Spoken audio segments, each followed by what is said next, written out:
Hello and welcome to Sestra-Tainment. Sestratainment. I'm Lenora, And I'm D. and we're coming to you today in regards to everything Everything entertainment. entertainment.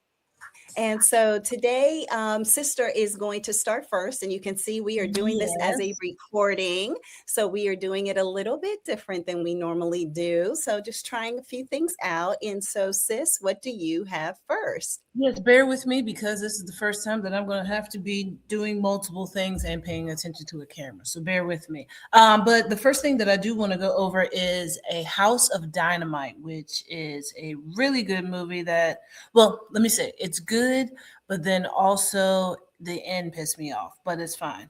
But the whole movie itself was good. That is actually something that you can watch on Netflix. I'll go over the cast. So you have Idris Elba as the President of the United States. You have Rebecca Ferguson, who is Captain Olivia Walker. And she is head of some huge department that deals with, I would guess, foreign missiles coming towards the United States, because that's what this movie is about. You also have Gabrielle Basso, who is the Deputy National Secretary. You have Jared Harris, who is the Secretary of Defense. Let me see.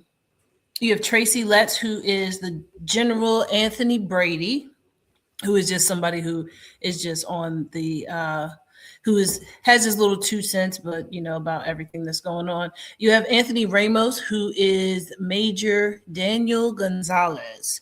Now, with him, he is running the area of the military that deals with, I guess it would be the shooting off missiles to stop, like intercept any other missiles that are coming into the United States, or any kind of what would that be, like nuclear war that could possibly happen. So what it is you have all of these different people, all these different places, departments, whatever, and they are literally trying to figure out where this one missile that's just coming across the Pacific Ocean is coming from. Now, when this happens, everybody's thinking, oh, this is just, it's like just an exercise. It's just something that they're trying to do. No, actually, it's not. They are literally trying to blow up the United States, and they don't know who the missile came from, or the whatever this bomb is that came from. No clue. So now what they're trying to do is trying to take other missiles that are somewhere in like Montana or something like that from the United States soil to shoot up to intercept this missile, and then it doesn't work. So now it's like frantic. Then, so you got the bunker, or whatever that area would be called with the United States military. You have them on there, and then it goes to rewinds. Now we're at the Secretary of Defense, and going from his point of view and everything that he's dealing with as he's hearing all the information. And the whole time you don't see the president, but you can hear him talking because they're trying to get him all set up. He had some other things that he was going to do. Like he was going to some kind of like kids basketball thing with Angel Reese. So I thought that was kind of cool how they actually incorporate like somebody new. But while he's there, they're still trying to get him all set up with the satellite phone, a whole bunch of other stuff. And with all of that happening, it causes a lot of miscommunication, because now you have these people who are in, like, I don't even know what that department would be called, where it's like they have like the big screens, and then they're just communicating with the military as well as the government officials about things that they're seeing. Like, okay, yeah, we see the submarine. Why is the submarine disappeared? We're trying to find this. We're trying to do that. So whatever this department is called, like the National Defense Department or something like that, they are trying to communicate back and forth, and that ends up being one whole thing, because now they're coming to find out where this nuclear bomb, this missile, everything is going to land, and it's going to land in Chicago and wipe out Chicago. When I say wipe out Chicago, it is like 100% sure that all of Chicago is going to be gone. And the blast radius could go as far as DC. They don't know for sure. So it's just so many variables that could happen with this one missile. Now, so you have all of these different people talking about what they can do to try to stop it. So it's basically everybody who is ahead of defending the United States is now on this one Zoom call, and they're all just trying to figure out what would be the best possible opportunity. And a lot of them are just like, I mean, it's 10,000 people, like 10, I mean, no, not 10,000. It's like 10 million people. 10 million people would be a lot better than, if it was to hit New York, and then that would be 20 million people or blah, blah, blah, blah, blah. So, but they're trying to figure out the way to get it done efficiently and make sure that the people will be as safe as possible. Now, some of the people are like, we need to reach out to some of the people in Chicago and see if they can leave. But is it enough time? Like, you watch the movie go from DEFCON 5 all the way up to DEFCON 1. And if you know anything about that, that means like DEFCON 5 is like, we're good. No nuclear bombs or anything is happening. DEFCON 1 is, hey, we about to have impact. So that's what happens on that movie. Now, the one thing that made me upset about it was that at the end, there's like, you can see how they pick the who's who to go certain places, to go into the bunker, opposed to anybody else. Like, Everybody doesn't get that same privilege. Yeah, everybody doesn't get that same privilege, but I mean, yes, it is a lot of government officials, but then also it's like some of these people are probably just people with money that just are able to live after we have this whole nuclear thing that happens. So that actually could possibly happen because there is multiple times that they are trying to figure out what is going to be the best possible outcome. But all in all, I mean, it's a heart racing movie because, like, well, maybe just for me, I felt like I was there getting antsy, anxious, like, okay, all right, what is the answer going to be? And then it flips backwards 2 hours to like right before like they find the missile, and it's like, oh. And it was another movie that I watched that was like that called Point of View, where it was like you would see it from one point of view and then would rewind, and then you see it from somebody else's point of view, rewind. So this is a movie like that. But the only difference is with this one, I don't necessarily care that they're going back and forth because this one's more interesting because you're hearing the president, you're hearing him all fumble around with everything. You're hearing like this kind of noise and you're trying to figure out exactly what it is. And then once you actually see it on the screen, then you're like, oh, okay, yeah, he was fumbling around with some paperwork or, he was fumbling around with this. So it's deep. It actually makes you think of like, is the United States safe? Can the United States ever be safe? Right. And the people that we have in power, are they going to actually think about the people that are in the United States, like the whole every citizen, or are they going to think about just the main people that they want to save for who they can save or who they are willing to save? Right. But it's deep. It's deep. It's very, very deep. But like I said, it's called A House of Dynamite. It is on Netflix. Thought it was pretty good. It is very suspenseful. Very, very suspenseful.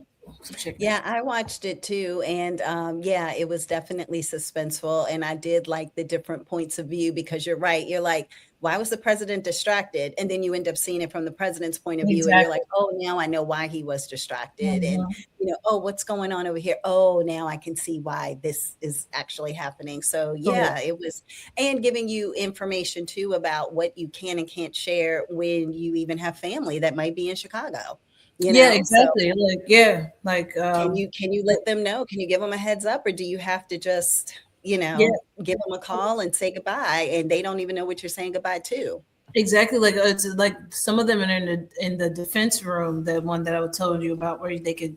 It was like the middleman between the military and the big officials, and like one girl was like, "Oh, can I go and get my phone?" It was like, that this is not part of the job. You cannot go and get your phones. We are in here. We're not distracted. So it's like whatever. They put them like in a lockbox or something. Yeah. So it's like whatever you are feeling and seeing in here is it doesn't matter about anybody else in the world. Your job is this right here. Your job Yeah. is not to talk to your family about what's going on. You were like literally you were at work. You don't have to come. Yeah, Yep. it's crazy. But yeah, but that's all I had. And sis, what do you have? All right. So I have The Rip on Netflix. Rip, yeah. Have you watched that? I watched that. I watched that yesterday. Wait, Oh, okay. Yep. maybe before So yesterday. that's what I had. You're thinking about it, like which day Yeah, I it can't. was. One of these days. So Mhm. yeah, so I have The Rip on Netflix. So I'll go through the cast. So the cast is Matt Damon, who is Lieutenant Dane Dumars. You have Ben Affleck, who is Detective Sergeant J.D. Byrne. You Mhm. have Kevin Young, and you probably know, I mean, Kevin, I'm sorry, Stephen Young, and you know him from The Walking Dead. So he was Glenn in The Walking Dead for anybody who watched that, and he's Detective Mike Rowe. You have Tiana Taylor, she's Detective Numa Baptiste. You have Catalina Sandino Moreno, who is Detective Lola Salazar. And you have Sasha Kale, who is Desiree or Desi Lopez Molina. And then you have Kyle Chandler, who played in like Friday Night Lights. And he is the person, who is he? DEA agent Mateo Matty Nix. So I think those are like the main people to talk through, right? And so based on that, what ends up happening is it's really about a group of agents, right? And so what they are is they are the people who will go in whenever there's a situation that is happening. And a lot of times it's like drug enforcement, right? And so you hear that there's something that's going on in which people have been stealing. Like it's the rip. So the rip is where somebody is taking something from the scene and stealing it. And so when that happens, the investigators, or I guess the agents, are seen to be dirty because they are stealing from, like, oh, it was a $20 million heist, but then it ends up being that only $10 million makes it. Well, where does the rest of the money go? And then they're trying to figure out, are there some dirty cops out there? So from the very beginning, there's conversation about there are dirty cops and there are cops that are taking the rip. And so based on that, what is actually happening with this group when they go to an event? So you have Matt Damon's character who's like, hey, we have to go to this particular house. And it's like at the end of the day, it's a Friday. Everybody is like, are we getting overtime? He's like, no. And they're basically trying to get out of it, really. Some of the people are, and then they're like, okay, let's just go ahead and do this last job of the day. And of course, whenever you watch a movie and it's the last job of the day, you know something dramatic is going to happen. Like Of that course. just seems to Oh, be the norm, right? And so what basically ends up happening is they end up going to this house, and there's a girl there, and that's Desi. And so she answers the door, and they're like, hey, we got a notice or something like that to say that there is something here. And she's like, no, nobody's here, it's just me. No, nobody. And there's no drugs, there's no money, there's no anything, but they can go in. I guess they have the warrant and everything, and they can go in and they can search. Well, the whole purpose of this show, and this is probably in the first 20 minutes or movie, but the whole purpose is that they get there, and lo and behold, the house that they thought was going to be somewhere between maybe 75,000 to $150,000 worth of money in there, they end up finding, what was it, 20 or 22 it million was dollars. It was twenty something. million 628.52 or something like that. Yeah. I tried to remember That the number. I tried to remember the number at the end because like that was part of it. Okay, so that amount of money. So based on that amount of money that she mentioned, they are like, whoa, we got to call this in. Like, we Mhm. have to call this in. And Matt Damon's character is like, hold on a minute. Let's think through this for a second. Like, let me figure some things out. And it becomes this whole movie about Why wouldn't you call this in? Why wouldn't, like, if we're not calling this in, what are we doing, right? We're not following protocol. Are you dirty? Are you talking to other people who might be dirty that are a part of this whole crew? What's going on in the neighborhood? Are there other people who potentially are involved in this? Why, like, everybody is almost like turning on everybody else because you don't know who's dirty and who's not. And when you have over $20 million at stake, stuff hits the fan. Yeah, big time. That's the easiest way to describe it. So stuff hits the fan. And so this entire movie is really based on the premise of, look, we went into this job expecting to find at the most 150,000. We're here with 20 million. People are like, look, I got bills to pay. I got kids going through a divorce. I need money to help pay for that. I have this going on and that going on. And you're just like, are they going to steal it? Yeah, Are they because going to somebody not? was like, it would just be easier for us to just go ahead and take the money home. And then they was like, Like, oh, why'd you say okay. And that? then that, and whose curiosity is that going to pique? Mhm. Right? Are there Yeah, certain people where it's going to pique their curiosity and they're going to be like, yeah, maybe we should. And somebody else who's going to be like, oh, no, no, no, absolutely not. We have to be on the up and up, people. Like, what is wrong? Like, what are we doing here? What are y'all right. talking about? So it's a whole movie about that, and it's not even about the bad guys. Like, that's the funny thing. Like, you look Yeah, at this and you see them with all their armor on and all their vests and all their guns and all this, and you're thinking this is about them against bad guys. And there's one point in the movie where there is like this shootout and you're just like, okay, did you call your people? Like, as a cop, did you call yeah. your bad guys to Mhm. come and attack us, or is that truly the bad guys just doing that on their own? Like, what's going on here? Yeah. So the true, it's all internal. It's like this internal tug of war of good versus bad. Are we dirty? Are we clean? And if somebody is dirty, how do we figure that out? And how deep does this go if somebody is dirty, So that was what I kind of liked about it, is that it was,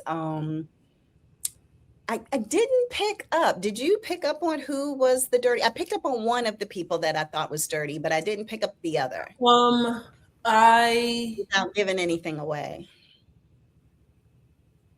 no, not really.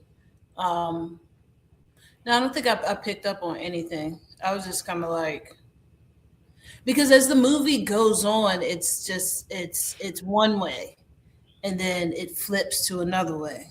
Hmm. So it's like I wasn't really paying attention. I was just like, okay, this is just. You just watching it and like, I just watched it and I wasn't really thinking about it. I was just thinking like, wow, why would he do that? But I wasn't invested. To me, I wasn't invested in it because to me it was like I just watched his and hers, so nothing's gonna top that. his and hers So was yeah, definitely, nothing's gonna top his and hers. So now I'm just watching movies just for entertainment. I'm not trying to solve the puzzle. I'm just here. that is too funny. Well, and to go to his and hers for just a quick moment, do you know that your mother, well, our mother, posted something on Facebook to say, hey, if y'all haven't watched it, y'all might want to watch his and hers. Okay, I thought you were gonna be like she posted it and she told all No, of no, what. no. She didn't give Okay, good. anything away, but she literally was like, because I was scrolling through Facebook and then I was like, oh, here's somebody talking about watching his and hers. And then I looked at the name and I was like, Mom?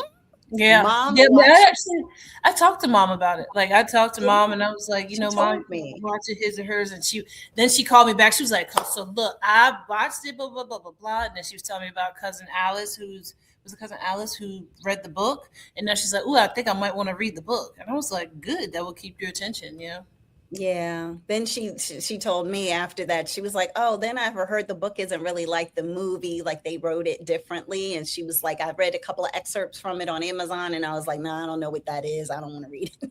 Okay, So I don't think she's going to read it. But yeah, but I was just surprised. So if it's a show that caught her attention. yeah. and your attention, my attention, Terry's attention. Like, yeah, Yeah. that's definitely a good show to watch. So I think a lot of people would appreciate watching that and knowing that All Her Fault falls into that same Yeah, exactly. category. Yeah. So, and I think in that regard, I was telling somebody that, in my opinion, All Her Fault actually has more twists and turns, in my opinion, at the very end Maybe, than maybe. hers. Yes and no. I mean, because All Her Fault, I mean, it's not as suspenseful of trying to figure Yeah, out, but at yeah, the same time, it is, wait, what's going on? Because there was one thing with an accident, one thing with a doctor, one thing with a, like, it's like this thing, that thing, this thing, that yeah. It thing, was a this girl, confusion. that, Confusion. and it was like all these different things, and you're just like, oh, oh, oh, oh, oh, oh. So it was like five Yeah. things versus Yeah. just one or two. All her fault was all right, so like the difference between the three, all her fault, his and hers, and the rip. So all her fault was and the rip were so similar in the way that you're kind of going into it blind. Yeah, yeah, yeah. You're And then they going flipped through the the script on you. motions like you're going through the motions like the characters are going through the motions. Yeah. Where and it's not really a it's a detective like part into it, but it's more of a detective police part into it than where his and hers is from a reporter standpoint and like seeing it Well, it's detective too in, because I he's mean, the yeah, the detective. detective, but yeah, the detective too. But then it brings in the detective in a different way, where it's not just where all her fault is the detective is talking about everything that's happening. Okay. His and hers is the detective is in it, Yeah. The and then the detective rip, could be a yeah, suspect. the rip is we're trying to figure it out like all together. Yeah. So it's like Yeah. that's where I I don't know. see I it. think all of them were pretty good, but the rip would be third. Trust me. Yeah, It's yeah, not the rip is first or third. Yeah, second by any, yes, yeah, by any stretch of the imagination. But yeah. I did enjoy it. It was entertaining. So, but yeah, so but that's it for the rip. It's not really much I can share because I will give too much away, because of the fact that it does have some twists and turns and some Yeah. things that kind of happen. But definitely, it's one of those where you feel like something could pop off at any minute, and you're just like, is something going to happen? Oh, good, nothing happened. Oh, is something going to happen? Oh, yeah, something did happen. So that's kind of how it is for that one. But I personally enjoyed it. So, but that's the rip, and that is on Netflix, and it's the Yeah. only time you've seen Matt Damon and Ben Affleck together since Goodwill Hunting. Oh wow. Okay. Yeah. So there you go. So all right. So what you got next, sis? Okay. Mine that I have is one thing after one battle after another. I said one thing. Okay. I've One heard of battle this, but I after know another. nothing about what it's about. All right. This is a 4 hour long movie. Not really 4 hours. It's 2 hours and like 41 minutes. But it is a good movie. So I'll go over the cast. We got Leonardo DiCaprio who plays Bob slash Rocket Man slash Ghetto Pat. We have Sean Penn, who I almost didn't recognize him for. I mean, like I noticed him, but then I was like, why does he look familiar? But yeah, he's in this, and he is Colonel Stephen J. Lockjaw. Okay. That's a name. Yeah, and then what I also like about this is you got Benicio del Toro in it playing Sensei Sergio Saint Carlos. But at one point in time, I thought it was like it went from seeing because I've always thought that Benicio del Toro and Brad was his Pitt. name? No, and Leonardo DiCaprio. I thought that them two kind of favor each other a little Oh bit. no, I think it's him and Brad Pitt, I mean, yeah, 100%. definitely him and Brad Pitt, but I mean, like for a movie purpose, Oh, I okay. could see that. I could see that. But yeah, that's what I originally thought, but that's not what happens. Then you have Tiana Taylor, who plays Perfidita. You have Regina Hall, who plays Deandra, which she plays a serious role. She's not in it a lot, but she is in it. And when she's in it, the camera's just on her reactions, everything that she's saying. It's not like she's talking with groups of people. You have Wood Harris, who plays Loretto. Okay. You have Alana Haim, who plays Mae West, and you would know her. I think she was on like that movie Licorice Pizza or something like that, that won a whole bunch of awards like maybe 2 years ago. But she was the lead on that. Okay. And then you have some other people with some names I cannot speak because we are, PG, at least PG-13 here. Okay. So, so that's basically the cast. But it is. It starts off with this revolutionary group called the French 75. Now they are helping people to escape from detention centers.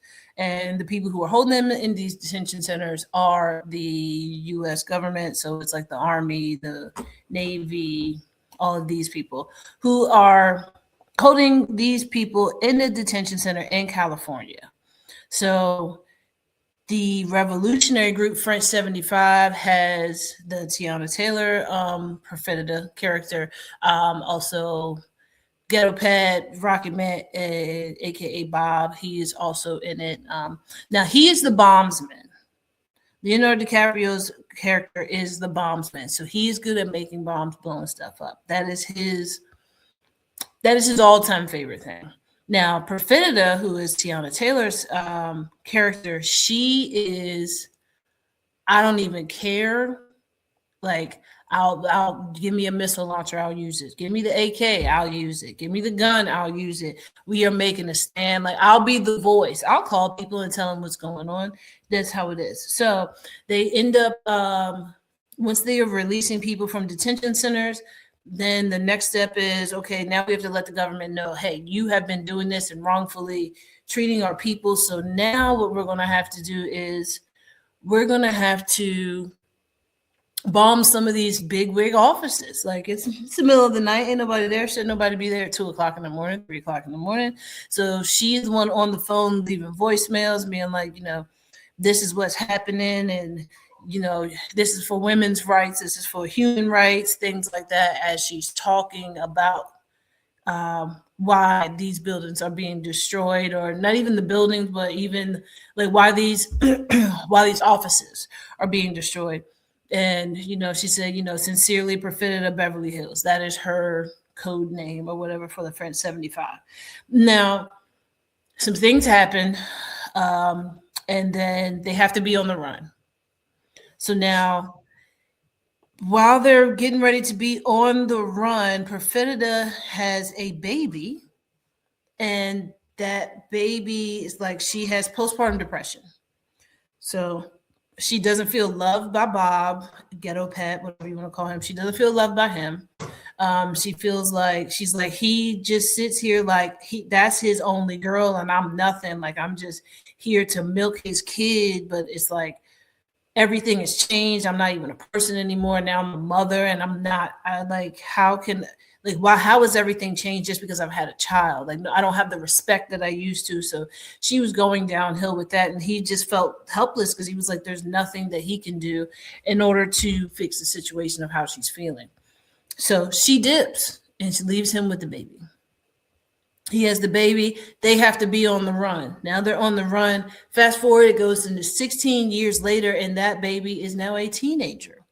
And Ghetto Pet, aka Bob, is now, let's say, not the best father in the way of maturity, because he drinks a lot and smokes a lot of weed. And I don't know if he partakes in other drugs, but he's just kind of, he's dealing with the grief of losing the woman that he loves, losing her because she's gone. She's not with them. It's just him and his daughter. And then he has nobody else with him. They're in this like a revolutionary witness protection program where they're in the middle of nowhere and they have nobody. Like, Bob has nobody that he talks to. Like, he's so paranoid because he just knows that everything that he did in his past is going to come back to bite him in the butt. So with that happening, it is Colonel Lockjaw who now is like,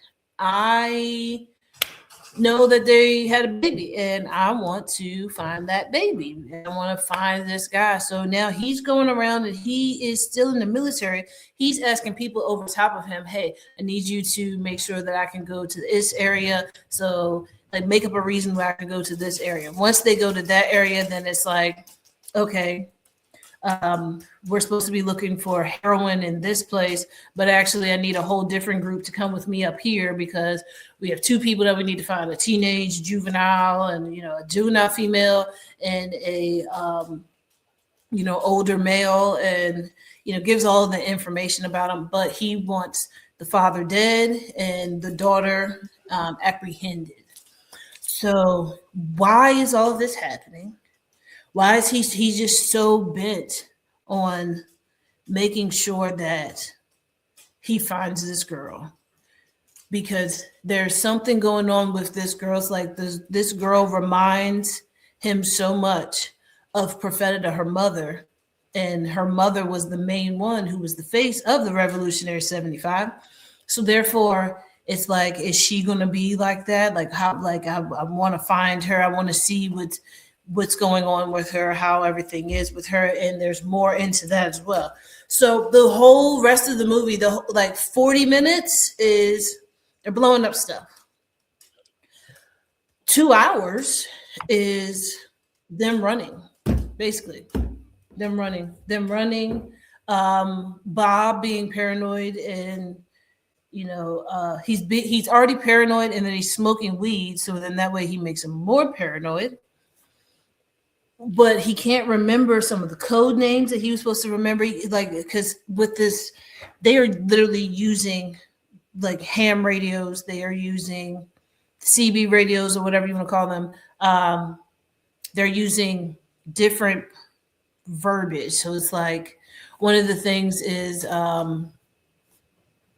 he had to tell one of the guys, in order to get more information where he needed to go to, he had to tell the guy what time it is. And he was like, I don't remember what time it is. I don't remember all that saying. He was like, I've been drinking, I've been doing drugs, and haven't been responsible. And I forgot all that stuff. I fried my brain. Just tell me where my daughter is. So then that way I can go ahead and meet up with her. It's like, yeah, no, because you're supposed to remember all this stuff. This is very detriment to you being alive and you being able to keep your child alive. So you're supposed to have this information, because how are we supposed to know that you are you if you don't give us the information that we actually know? How do we not know that you're not going to be a rat and that you're just out here just giving out some information, but you're also telling the man all this other information? So it is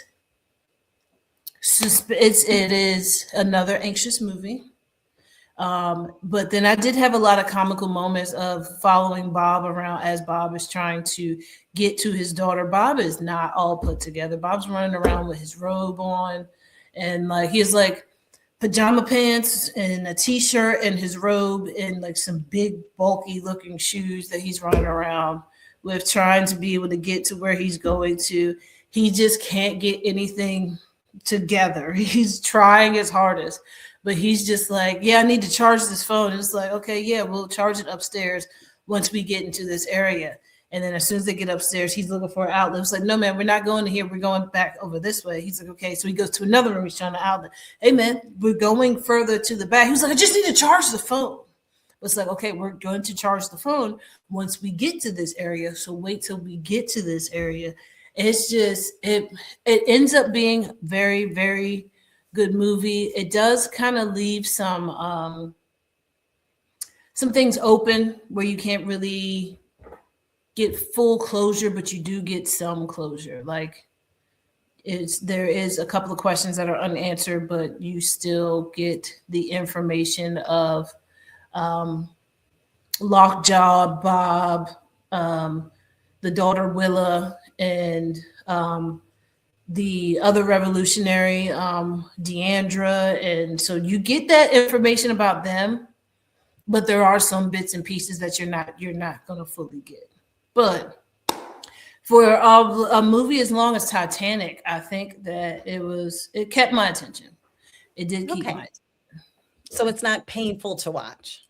It's not painful to watch. I mean, some parts of it are painful because it was quite a few times that I got mad at Bob, to the point where I went from being mad at Bob to just laughing at Bob, because Bob is just, it's like, to me, I'm thinking, why didn't you study this stuff? Like, if you knew that you were hiding from somebody who can possibly come after you, why aren't you going over these things constantly in your head on survival mode? You've gotten stagnant, and Yeah. now you just don't think anything's going to happen, but you force it in your daughter's head that this is going to happen at any point in time. This will happen at any point in time. You need to know this. So now your daughter knows it, and then when it comes down to it, you don't even know it yourself. What an Jeez example. Louise. What an example. Got it. So yeah, but that one was good. That one is actually on Max, HBO Max. Okay. So like I said, if you have the time, sit down and watch it. I mean, it's been snowy and icy, so you get the time to sit down At and least watch on the it. East Coast. Yeah, at least on the East Coast. But yeah, sit down and watch it. It's definitely a decent movie. Very good cast. Um, and yeah, I was definitely here for it. Yeah. Yeah. Wow. Okay. So two things with Tiana right now. Oh, So there you exactly, go. exactly. So what do you have All right. next? So I have the movie Him. Did you Oh, get a chance? I haven't watched it yet. Okay. So I have the movie Him. And so based on him, um, I will go through the cast first and foremost. So the cast for this includes so we have Marlon Wayans, who is in the cast. And actually, let me go ahead and pull it up based on their title. So he plays Isaiah White. You have Tyreek Withers, who plays Cameron. So he's like, I guess if you think about it, he is the new rookie quarterback that's coming to play football. And so he is going to replace Isaiah or Marlon Wayans' character, even though I still was trying to mentally put together that Marlon Wayans was a football player, which is kind of funny. So you have Cam. You have Julia Fox, who plays Elsie. You have Tim Heidecker, who plays Tom. You have you just have a bunch of different people in here, but the main two people truly are Marlon Wayans playing Isaiah and Tyreek playing Cam. And so really the way that the story goes is that, all right, so it's weird. First and foremost, it is a weird show, a weird movie. I think that this is why it didn't get a lot of acclaim. Jordan Peele was responsible for this one. And I feel like a lot of people were so into Get Out and then Us, and you had Nope, and Nope kind of didn't get the same acclaim as, excuse me, some of the other ones. But this, like, just tanked, I think, in my opinion. So, but what it was is it was just about football publicity, almost like an Illuminati type of thing, but not specifically saying that. But for the most part, what it is it's about a guy, young guy. He's getting drafted into the NFL. He realizes he's going to play for a particular team. I think it's San Diego. And so then you have that Isaiah is the current player for San Diego, and he's getting ready to announce his retirement. So it's kind of perfect timing that Cam's going to come in while Isaiah is leaving. So Cam gets invited to Isaiah's home to go through almost like a combine slash boot camp to learn everything there is to learn about being an NFL player. And in the process of that, it is a interesting situation. So first, before he even gets there, you have the whole scenario of him getting selected to be in the NFL. And then it's like all of the glitz and glamour and drugs and women and all those things that come with that. So there's like this one scene where it's like he goes from, oh yeah, I'm going to go ahead and agree and we'll sign. And then the next thing you know, he's dancing on a dance floor. He's drinking a lot of drinks. There's drugs everywhere. Like all these things are happening. And it's almost like an Eyes Wide Shut type situation, and you're just like, wow, like this is what rich people do. Or they're trying to make it a seem that way, that this is what rich people do when they have a certain scenario that pops up in people who are in this elite class, so to speak. Then what ends up happening, he goes to Isaiah's house, and Isaiah, is mysterious. He's welcoming. He's like, oh man, it's so good to meet you. Like, we're going to go ahead and get you trained and started, and you're going to learn all of the ropes of everything that, you're going to need to do to be successful. And you're thinking that, oh, this is great that somebody is not feeling threatened by me, right? But then you start picking up on some things, and you start realizing that there's some interesting ways in which he trains. And one of them, for example, that stood out to me and made me like, ugh, I don't even know if I can look at this screen, is that if Isaiah makes a mistake, he had all of these guys like in his house. He literally had a football field where you could throw. It was indoors. And so you could throw the ball and somebody would go down and catch it. And you throw the ball and somebody would run down and catch it, right? And so if the Cam made a mistake, Isaiah was like, who's going to be the person who is going to basically get punished if Cam makes a mistake? And you weren't putting that together when he first asked the question, but this guy is like, hey, I'll do it. I'll be that person. Thanks, coach. Like, I'm going to do that. Right. So he, I guess, sacrifices himself as tribute. I don't know what it is, but he's like, I'm going to be that person. So when Cam throws and he messes up or his person doesn't catch, there is this scene where, let's just say a football goes to a person's face. And that is the punishment. So Cam is like, yo, man, what's going on? Like, why are they like, why is a football hitting this guy in the face? And it's like, you make a mistake, that's critical. So how are we going to get you laser focused other than you knowing that there's a dire consequence on the other side of your mistake? And so anytime, and then he gets in his head a little bit, which makes him have more mistakes. And this person just starts getting pummeled to the point that, like I said, I could barely look at the TV because what is your facial expression? Because it's just horrible. It's like, oh yeah, because of your mistakes, now this guy's going to be beat within 2 inches of his life. And that's the thing, right? So, but that person volunteered. That person volunteered themselves. And yeah, but they didn't know that they were going to do that, though, right? No, I think he did. Oh, I think he did. So it's like a weird, almost cult-like following of people who are like, Cam, anything for you. I mean, no, Isaiah, anything for you, Isaiah, whatever you need me to do, Isaiah. Yes, I'll volunteer myself, Isaiah. Like, and you're just like, who are these people and why are they so into whatever he says, like he is their God because he's a quarterback on a football team? And then you have a scenario of when Cam was even trying to arrive there were these people who were outdoors and they were screaming at the car and they were going up to the window and they were screaming at him like, we don't want you. We love Isaiah. We don't want you. And it's like these people who are just out in this desert near Isaiah's house that are just like fans or cults of people or something. I don't know. It was very, very weird. But are they big on the team, but not big on him being on the team? They are big on Isaiah. They could care less, I think, about the team. It was more, we love this quarterback. It's almost like people who were like, I don't care where Tom Brady goes, I'm following Tom Brady. I don't care where LeBron James goes, I'm following LeBron James. It's not about the team, it's about the player, And so that's the way that I picked up on it personally while watching this movie.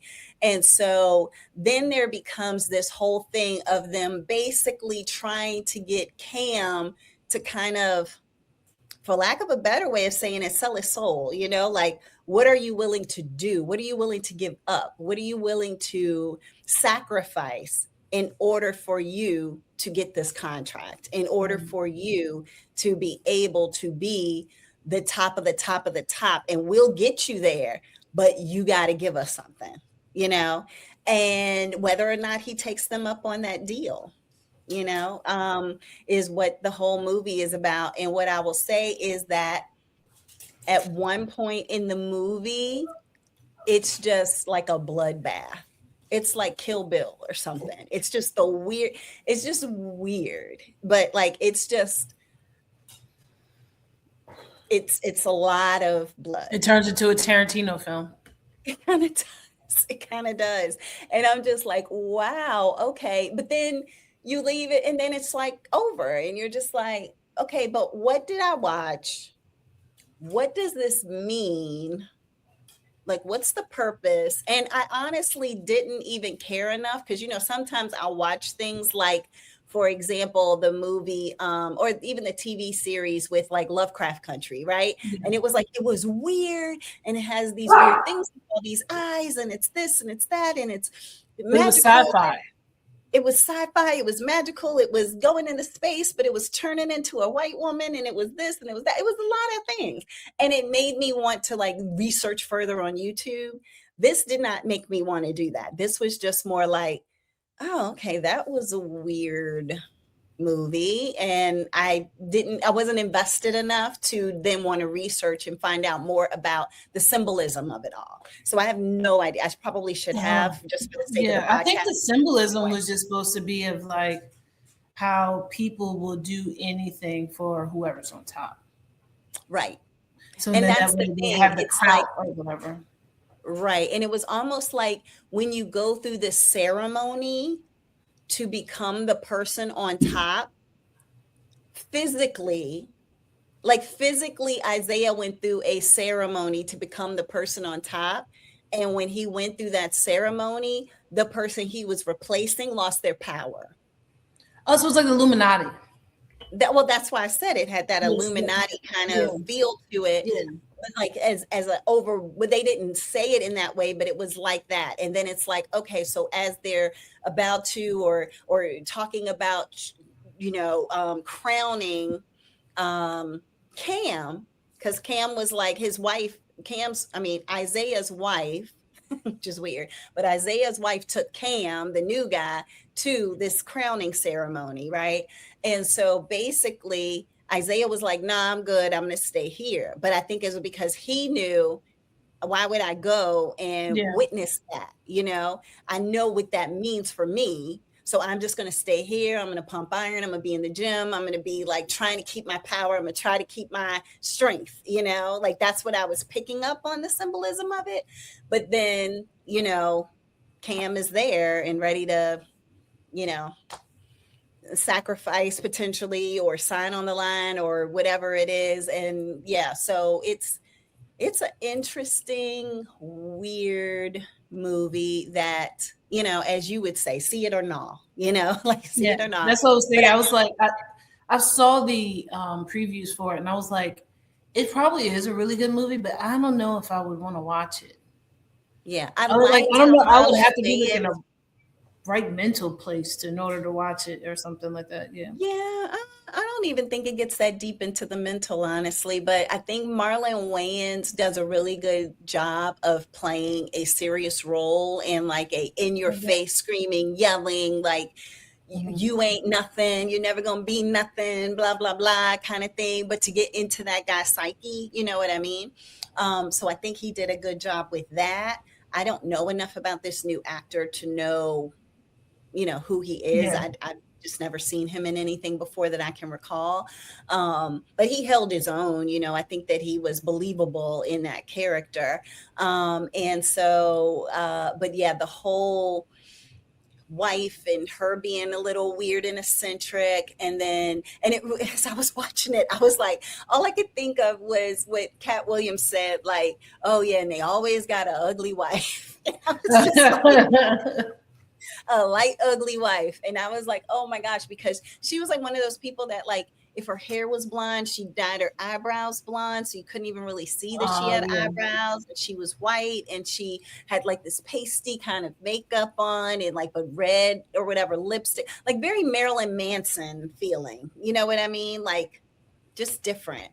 And so, and that's why when they brought her on the screen and I was like, wait, that's Isaiah's wife? Like that, they don't even look compatible. But then I was like, oh, Cat Williams did say that they'll just put you with anybody. So you ain't got to be.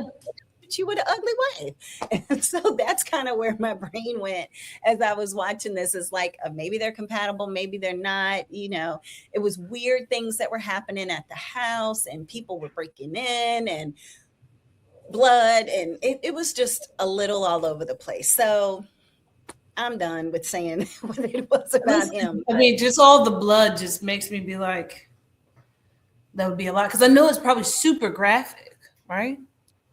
It was, but partially in a comical way.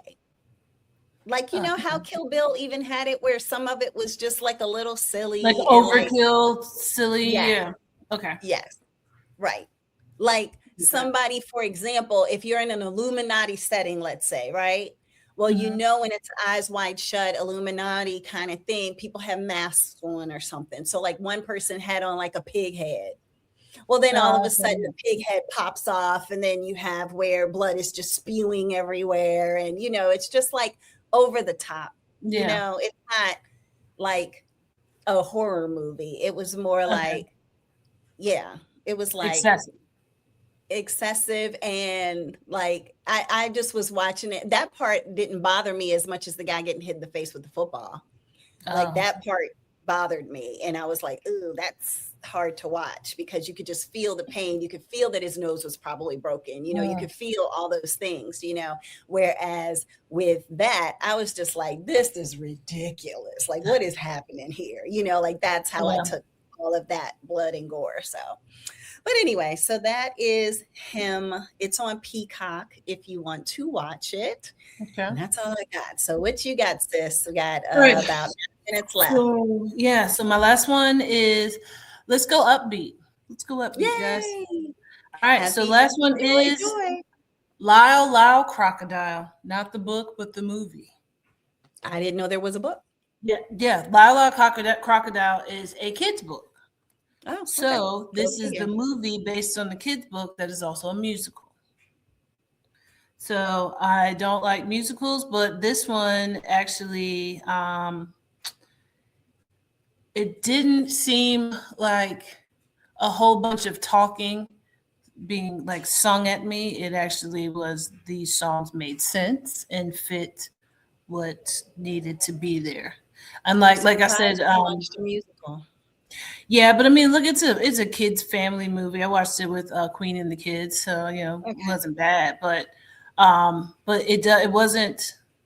A lot of the songs were like songs that we already know, so it was like very superstitious was one of the songs.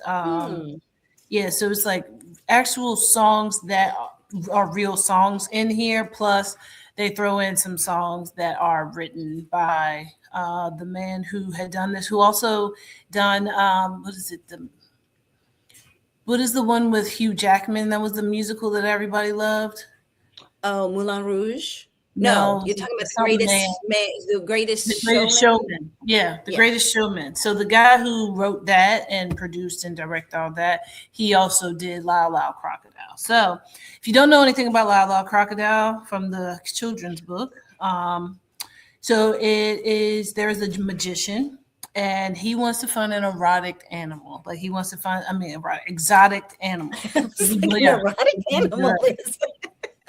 Didn't mean to say that, but he wants to find an exotic animal that he can actually use to put into his magic show, because he's gone through a bunch of different, interviews to try to, or shows or talent shows or whatever, to try and make sure that he can be successful. He's all about, I want to be a successful magician, like, the greats. And so he always has like a rabbit, he'll pull a rabbit out of a hat, he'll have birds flying, doves and everything.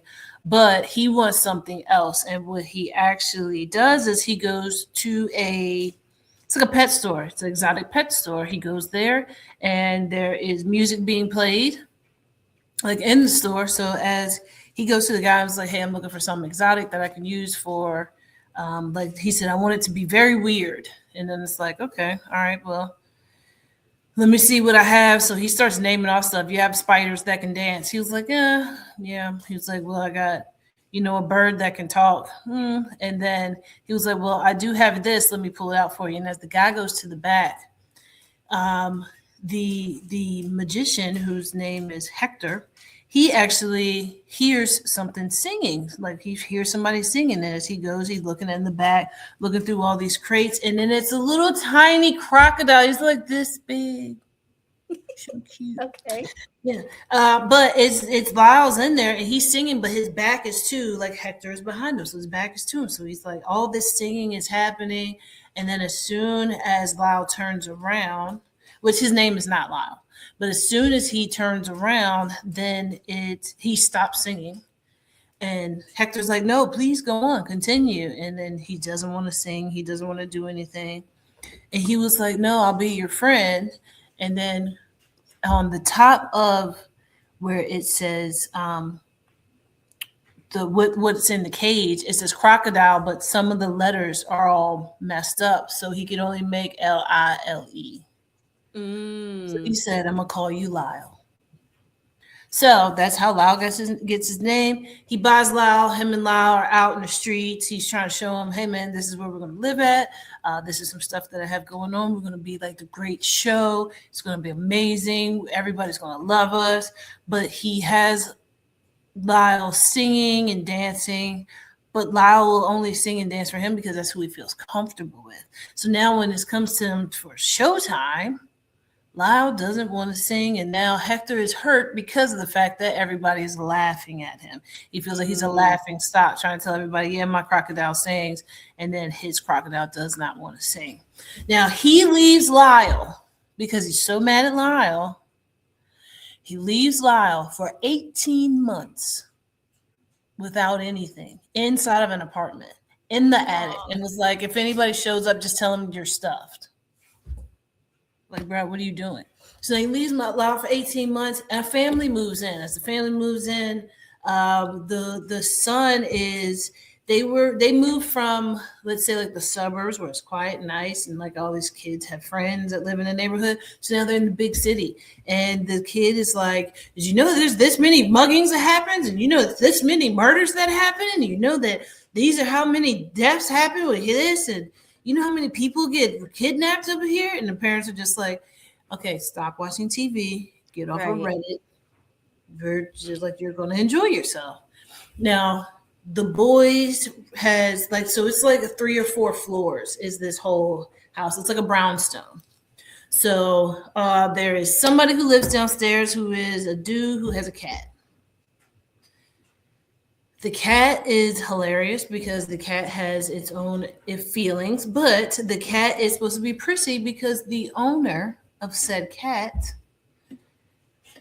spoils the cat because it's like a white Persian. He says what the name of the cat is, but the cat just walks around like and looks. I mean, they give facial expressions to the cat in the movie. So, you know, it's a good like semi-animated kids movie. So, but yeah, so he is just mean. He's just like, don't ever feed my cat. My cat rules. This is my cat's house.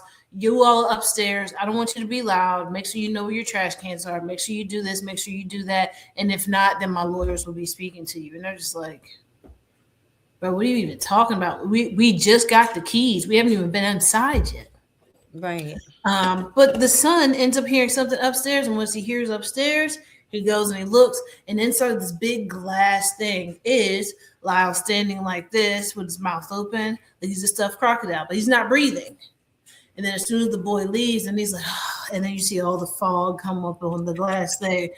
And then it just fast forwards to him actually seeing that the crocodile can move and talk. And well, not actually, he doesn't even see the crocodile talk. He can see the crocodile can move, and the crocodile then eats the cat because why? Because the boys ended up giving the cat milk, but the cat's supposed to be lactose intolerant, so you can't feed the cat. So now the cat sees the boy and sees something coming, like thinking that this thing is going to attack the boy. So the cat's going off and like running to like pounce. And as soon as it pounces, it turns around and Lyle has his mouth open and the cat's like, no. And he swallows the cat. So it's a cute little animation when it comes to that. But it's cute how Lyle actually ends up getting the son to open up and to not be afraid, to be more brave. They have some songs that are all in the mix for that. But the cast, I've seen a few people in this cast. If you ever watch Fresh Off the Boat, Fresh Off the Boat. Yeah. Yeah, you do have the mother from Fresh Off the Boat, the one who plays Jessica on there. Her name is Mm-hmm. Constance Wu. She Yes. is the mother. She plays Miss Prim, and she is the mother to Winslow Fegley, Fegley, Fegley, who plays Josh. Now, like I told you, we got Hector, who is the magician, and that is played by Javier Bardem. And then Lyle's voice for all the singing is Shawn Mendes, which I don't even know what Shawn Mendes is doing now. I guess he's just making movies and stuff. And the father is Scoot McNairy, who plays Mr. Prim. So these are the people, the main people in there. You do have Brett Gelman, who plays Mr. Grumps, who is the guy downstairs with the cat, who is just a big butthole. But it is a very cute movie. I mean, I vaguely remember the book. I remember seeing pictures of the book, but I don't really remember like reading the book or anybody reading the book to me. But from what I was told, it is very much like the book. But it's just a cute little family movie about a crocodile becoming one with a family. Okay. Because he was abandoned as a child, as a baby croc. Right. And I guess so as you were talking about it, I thought of two things. One was did he, in the process of helping the young boy get over his fear, did the crocodile ever get over his own fear and sing? He Like struggles you would with think it. if he's helping the boy, Yeah, he struggles with it. And the boy's trying to help him, but like okay. I was just wondering. Lyle hasn't known anybody. Like, Lyle Yeah. been struggling. If you Yeah, know the Lyle. book, then you know the And he's been story. in solitary confinement for 18 months. Exactly. That's what I'm saying. So he's like, I Yeah. don't mess with people. Like, Right. why? Yeah, that makes sense. All the people that I know have treated me like crap. One locked me up in a Terribly, cage right. in the back of a store, and then the other one is trying to exploit me for money. It's like, you're the Facts. nicest one to me, And what kid. it reminded me of is that Looney Tunes. Do you remember with the frog? Hello, my baby. Hello, Oh my yeah, do darling. it, Hello, probably. my brown girl. Like that's exactly what it reminded me of as you were telling it, Okay. because it would be the frog, and the guy was like, "Oh my God, we're gonna go on vaudeville, and we're gonna Oh, do this, and okay. we're gonna do that," and da, and you could just see his thoughts of this frog just singing and dancing and everything, and then he got the frog, and then puts it in front of people, and it just goes. And the frog doesn't do anything. Yep. The frog does nothing. Then as soon as he gets at Same home, thing. it's dancing and singing the entire night while he's trying to sleep. And he's like, I need you to do this in front of people. And it never. Yeah. That is exactly the same storyline, basically. It is. Well, I don't know. Does the frog get left for 18 months and has nothing to The eat and frog, nothing as to far live as I off of? know, did not get left. I don't remember how that ended. I'm gonna have to now look it up on Yeah, YouTube look so it that up. I Yeah. can see it. But he would definitely had his top hat and his little stick. And he was, hello, my baby. Hello, my darling. Hello, my ragtime gal. And he was kicking his foot up and everything. It was so cute. And that's exactly what I thought of. So yeah, I'm gonna have to look that up and see how it ended. But Absolutely. excellent, excellent. So on that note, everybody, that is the end of Sestra-Tainment. And so we are dealing with more snow. Maybe some of you are as well. And so on that note, hopefully you will be able to stay safe, stay warm, and we'll see you next time. Have a great one. Bye. Bye.